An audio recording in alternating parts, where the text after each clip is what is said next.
Good evening, and welcome to the November 2018 edition of League of Women Voters Presents, the monthly show, a public affairs show about issues that are important to mid-Missouri and beyond.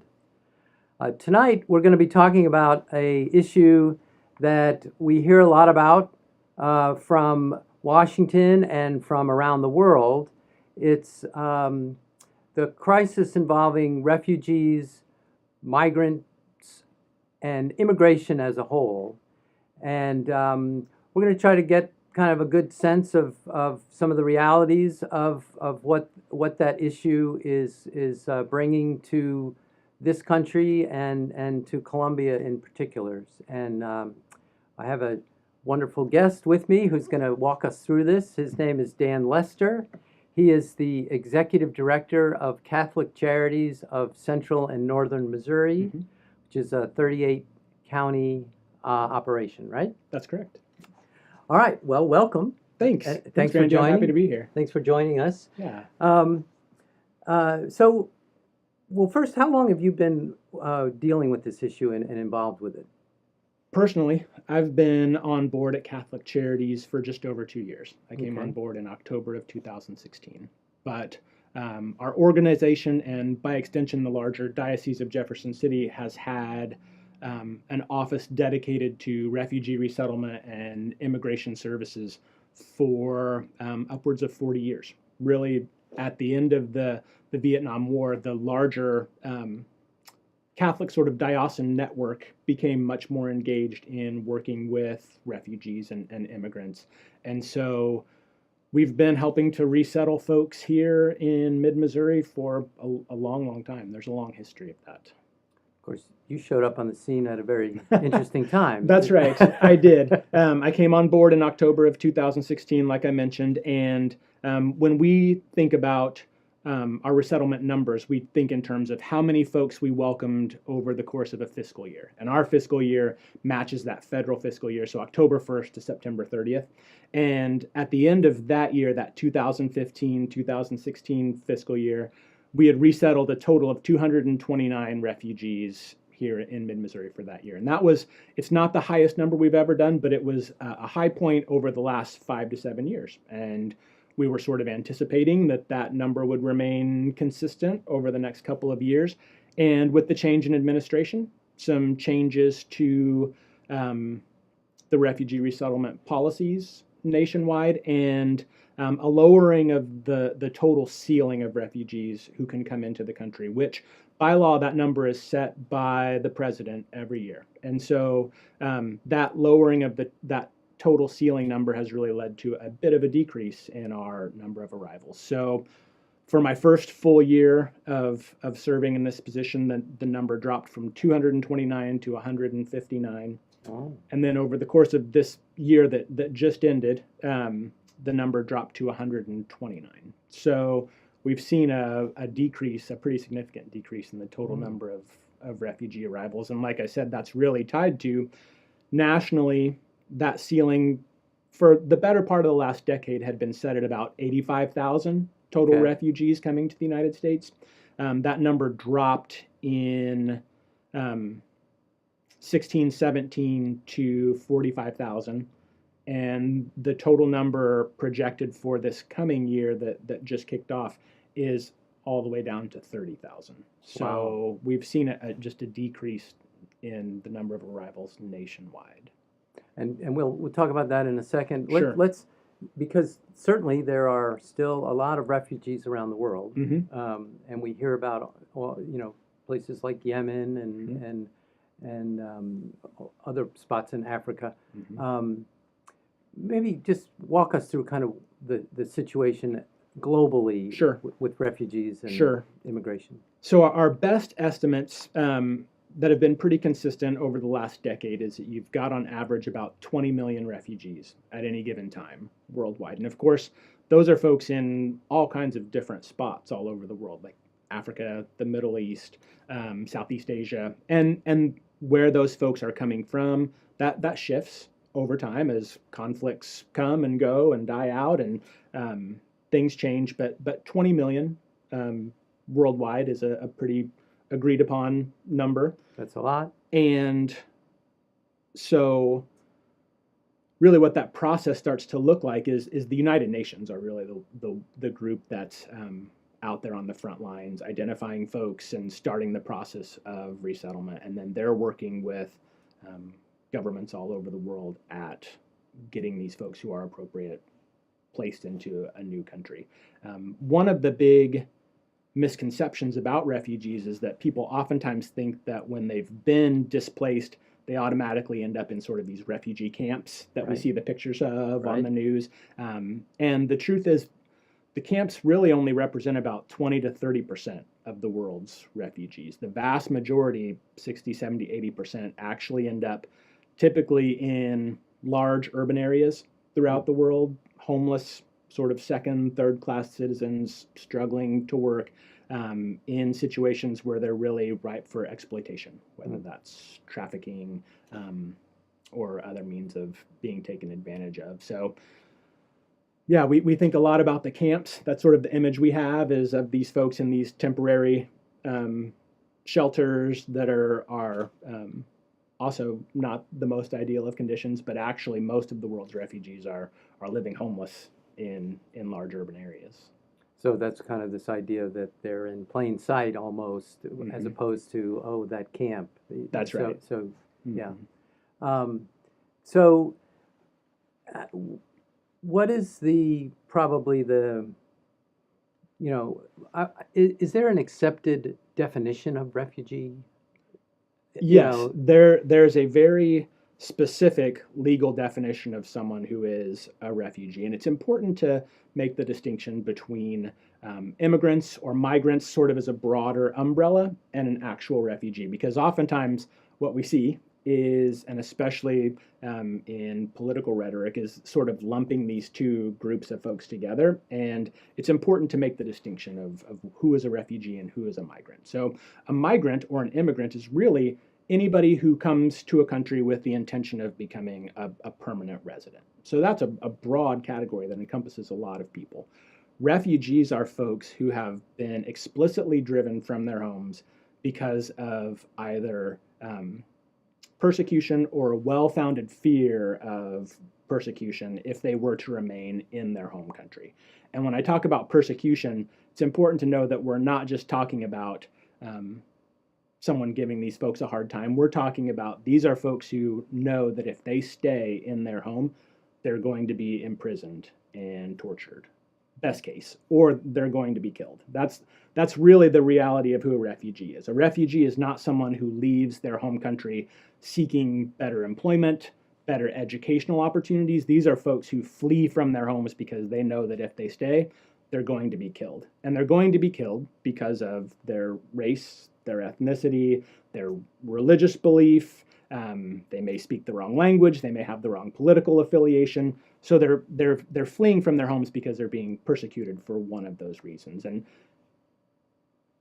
that's a really big distinction from someone who just thinks, oh, well, I could have a better job if I just moved across the border to a new country. It's really important to know that these folks that we're working with when we talk about resettling refugees, these are folks who've suffered really extensive trauma and oftentimes have lost multiple members of their family due to that persecution that they're facing. So in some ways, kind of the most serious cases, if you think about immigrants, migrant workers who go someplace to work and kind of maintain a family back, or that's right. They may go home again or something. Right. Yes. These are folks that have nowhere else to go. That's absolutely right, because they know if they were to return home, someone is going to come for them, and is, like I said, they're either going to be imprisoned, tortured, or killed, and so they really do have no place to go. And is 20 million, is that a number that is much bigger than 10 years ago? I mean, is this something that is getting, getting worse and worse, or is it pretty much?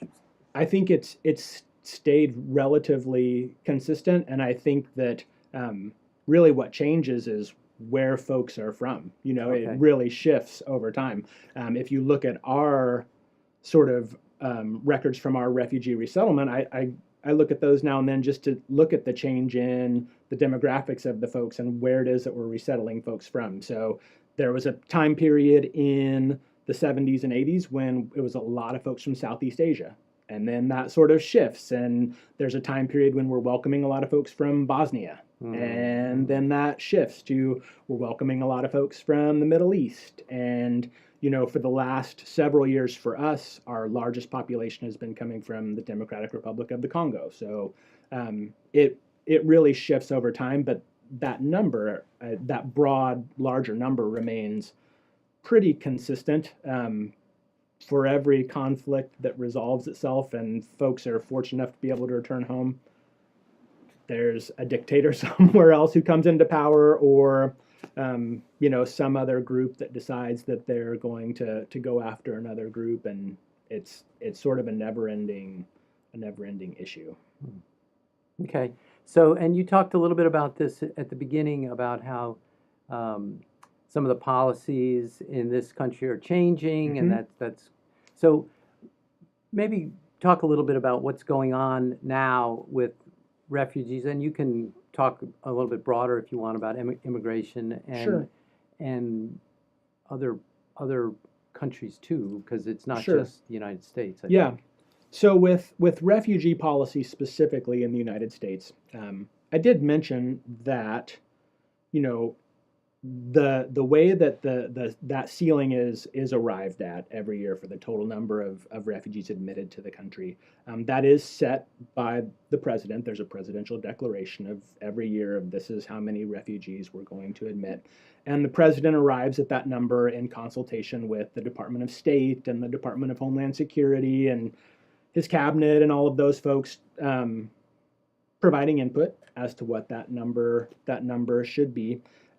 But in addition to some changes, a lowering of that ceiling, there have also been some new processes put into place with refugee vetting that happens. Okay. And so I mentioned earlier that the process for a refugee to come to the United States, it oftentimes takes years for them to go through all of the screenings that they need to go through, which is absolutely appropriate. We absolutely want people coming here who are going to be safe and that we can feel safe coming here and who are going to become productive members of our culture and our society. But it's a long, extensive vetting process that involves the United Nations with some initial interviews and background checks, and then transitions to a number of departments within our government doing checks, medical checks, background checks to make sure these are folks who are going to be good fits, whether that's the FBI, the Department of Homeland Security, the Department of State. There's a bunch of federal agencies that are exploring who these folks are before they ever become admitted. And are they in the country at this time? No, they're still over. This all happens overseas. So this all happens before anybody ever gets on a plane to come to the United States. Wow. Yeah. So, and oftentimes they're living in camps during this 2-year waiting period. And so it's a long process, and it works. That's what we know, is that it works. If we look at the folks who've come through the refugee resettlement process, we've never had any acts of domestic terrorism that have been committed by someone who came through that process. These are folks who are fleeing from war, terror, and violence. They don't typically want to bring that with them. That being said, when the administration shifted, they decided that they wanted to look at that vetting process and potentially add some new steps to that, which they have added. They've added some additional background screening and some new requirements for folks who are looking to be resettled as refugees. And those requirements are pretty extensive. I would argue that some of those would be challenging for us to be able to fulfill. Things like needing to provide the names, addresses, contact information, and email contact information going back 10 years. Wow. For all of your extended family members before you could be admitted. I would struggle with that, to collect all that information, gather all that information. So you can imagine if you've been displaced from your home and living in a camp for 10 or 15 years, it might be a challenge to do that. So that's really slowed the whole pipeline of arrivals down. And that's been That's been challenging to deal with as well. Challenging in part too because we work with a lot of refugees who still have family members who may be overseas, who may still be living in camps, and I think that's actually been one of the most difficult aspects for us is to see these folks worrying about their family members and continuing to send a large part of their resources back home to these folks and trying to get them through the system. It's really been a challenge. So one person made it here. Yes. And now kind of they could set forth a path for another person, but now the rules are changing a little bit. That's right. Or a lot. That's right. And that vetting has become more extensive, and that's really slowed everything down. And when we talk to our national partners in DC, and they tell us about how those new vetting processes are impacting them getting folks into that pipeline for arrival, it's really slowed them down as well. And so as that ceiling has dropped from 85,000 to 45,000 to 30,000, what we're hearing from the folks who are on the front end of doing the admissions process, they're telling us with these new procedures, we couldn't get through more than 25 or 30,000 in a year. So it's really become a bit of a bottleneck and a bit of a challenge there. And again, no one's arguing for open borders, but there's a long history of resettlement in this country, and it's a vetting process that works and is effective. And so we're not convinced that the need for these additional measures was really something that needed to happen.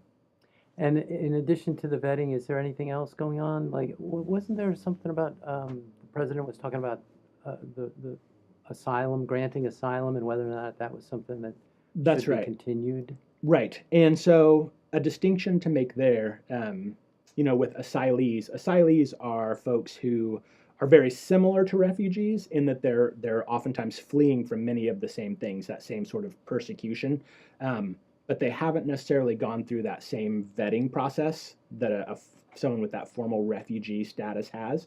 And so asylees are coming to the border and are wanting to find asylum in this country from that persecution. And so this is like the much talked about caravan. That's right. They're not refugees. They're seeking asylum. That's right. Their purpose is. That's correct. So they show up on the border and say, "I'm fleeing persecution. I want to be granted asylum in this country." There was no interviews. There's no questions. There's no 2-year period. That's right. Okay. That's right. So that's an important piece to note is that they may be very similar in many characteristics to our refugees, but they haven't gone through that same vetting process. And so, I believe the current debate is around ports of entry, and in the past, asylees who've shown up at the border but not necessarily at a port of entry could still make that application for asylum. And now the argument is that it's going to be limited just to ports of entry. And I don't have as much experience working with folks who are just seeking asylum.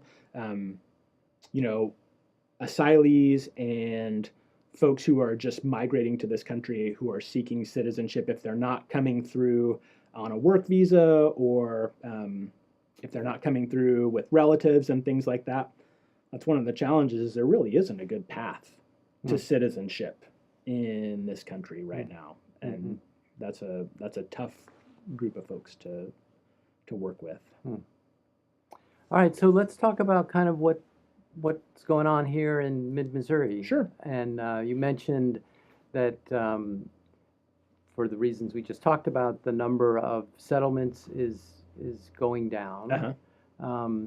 So maybe talk a little bit about that and talk about some of the other things that you guys are doing. Sure.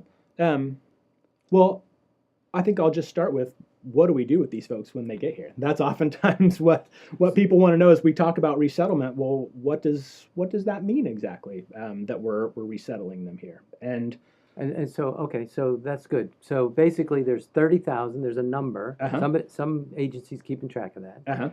And then your office in Washington is sort of working to figure out how many resettlements you can do. Right. And they are sort of Yep. saying, okay, here's some people, can you take them kind of thing? Right. So there's a federal Office of Refugee Resettlement, or ORR, and they work with a number of different, mostly faith-based nonprofits to actually do the resettlement process once folks have gone through all of the vetting. And so our national partner is the United States Conference of Catholic Bishops, or USCCB.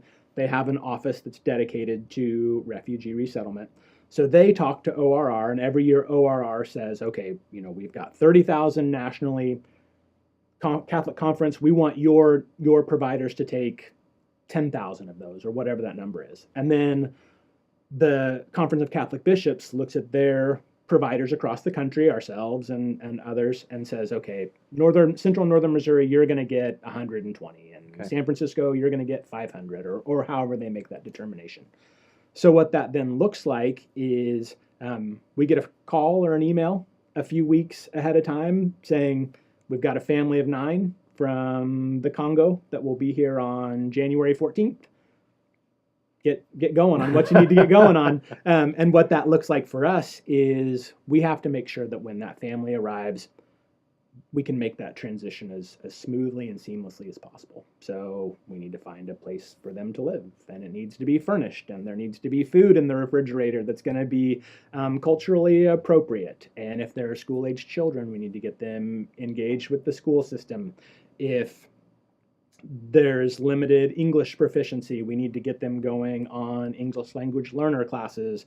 We need to get them into a primary care physician to start that process as well. So really what we're doing is helping to provide for all of those basic services that will help make that transition as smooth as possible. Really our primary goal is economic self-sufficiency, because we know that in this country, especially in the United States, if you can find gainful employment and become economically self-sufficient, everything flows from that. Housing and shelter flows from that, health insurance, and just general acculturation all sort of comes from that place. So we have staff who are dedicated to working with local employers to help get folks placed into jobs who are appropriate to do that. We have an education coordinator who works directly with school-aged children and adults too, to do the educational piece. And we have case managers who are all actually former refugees themselves, who work directly with the families on getting them into all of those processes and all of those services that we need to provide. So that's sort of what we're doing when the refugees actually get here. You're kind of like the contractor who's working with all the folks to come and do the electrical work and right. So you know all the folks to call. That's right. And then and I imagine it's not kind of one size fits all. Every time you get a family, it's like there may be certain things that you have to figure out. Yeah. Because every refugee experience is a little bit different, and we have some folks who come who in their lives back home may have been doctors and may have been lawyers and may have been engineers and have we have a number of folks who come who may have really excellent English, and that's not really an issue for them. We also have folks who come and have children who've spent their entire lives in refugee camps and may have never had formal education and may have never been in a place that had a real formal economy with actual jobs and things like that. And so the variety in who we serve really means that we have to tailor our work specifically to what the needs are of each individual and each individual family that comes. But yeah, it looks really different. And sometimes we can absolutely just be sort of the general contractor right. who are able to get those tasks out there to the different experts who do these things. Sometimes we're more of the handyman, and we're in there more directly actually doing some of that work ourselves. So it really depends. And like I said, sometimes it's an individual coming, sometimes it's a family of 9 or a family of 11. And so it looks different every single time. And many of these, the folks that help you are nonprofit organizations. Some of them are companies and stuff like that. What about the role of volunteers? hmm We have wonderful volunteers, and that was actually one of the surprises when things changed at the federal level, and there early on there was a travel ban that was put into place that was going to cut off all refugee admissions to the country, and that all got sort of tangled up in the courts and never really came to pass. But we had folks calling our office right and left. How can I help? How can I volunteer? How can I get involved with these folks? And so that's been really a wonderful outcome is that people are more aware of the work that we're doing. And so we have volunteer opportunities that range from just sitting and answering the phone at the office, because that's always a need, to going in-home and doing in-home English language learning tutoring, oftentimes just spending time with the refugees, helping them get to the grocery store and navigate the grocery store. That's one thing that I think folks don't realize, is that some of these folks are showing up literally with the clothes on their back, and they're coming into an entirely new culture where they may not speak the language. Even the technology that we take for granted, like a refrigerator, they may not have had a refrigerator for years and years and years, or showers, running water, those types of things. And so having folks who are able to be there and just be supportive and help make that transition and welcome them makes a huge difference. And so lots of volunteer opportunities at any level of engagement that folks want. Like I said, if people want to be direct and be hands-on and work one-on-one with these families, we absolutely welcome that. We also know that there are folks who want to be supportive but may not be as comfortable in that role. Great, we've got years and years of files that that always need to be organized, and things need to be scanned and turned into PDFs. So lots of opportunities. And if anybody out there wants to volunteer, how would they go about doing that? What's the best way? The simplest way to do that would be to visit our website, which is www.cccnmo.org, and there's a volunteer tab on the home page. They can also go to the Refugee and Immigration Services page of the home tab, and they'll find contact information there for Grace Wildenhouse. Grace is our wonderful volunteer coordinator who works specifically with our refugee resettlement program. And so Grace, if they contact Grace, she will send them an information packet with all of the background check forms and everything else that we require. It's a really simple process to get involved, and she will respond in a snap because she loves to have people coming through. Good. And if there's folks that don't necessarily want to volunteer, but they want to help in other ways, Sure. Perhaps with a donation? Sure. Is there an easy way to do that? We have a donate tab on our homepage as well at cccnmo.org. And so that's an easy way to help. Our Facebook page also has a donate tab. And then we do a couple of campaigns yearly, one around the Lenten season, another typically in the fall. And then we're also a proud participant in the Como Gives campaign in December of every year. And so if folks are looking to take part in Como Gives this year, we would love to have their support. And that'll be here before you know it. Mm-hmm. And and the other thing is that the refugees, I mean, the folks you work with, this is all non-denominational. Absolutely. So we are Catholic Charities of Central and Northern Missouri. Our organization has a strong Catholic identity, but we do this work because of what we believe, not necessarily what the folks that we work with believe. We will serve anyone in need. We view ourselves as a universal church, and everybody is a part of that. And that applies as well even to not just the folks that we serve, but the folks that we hire.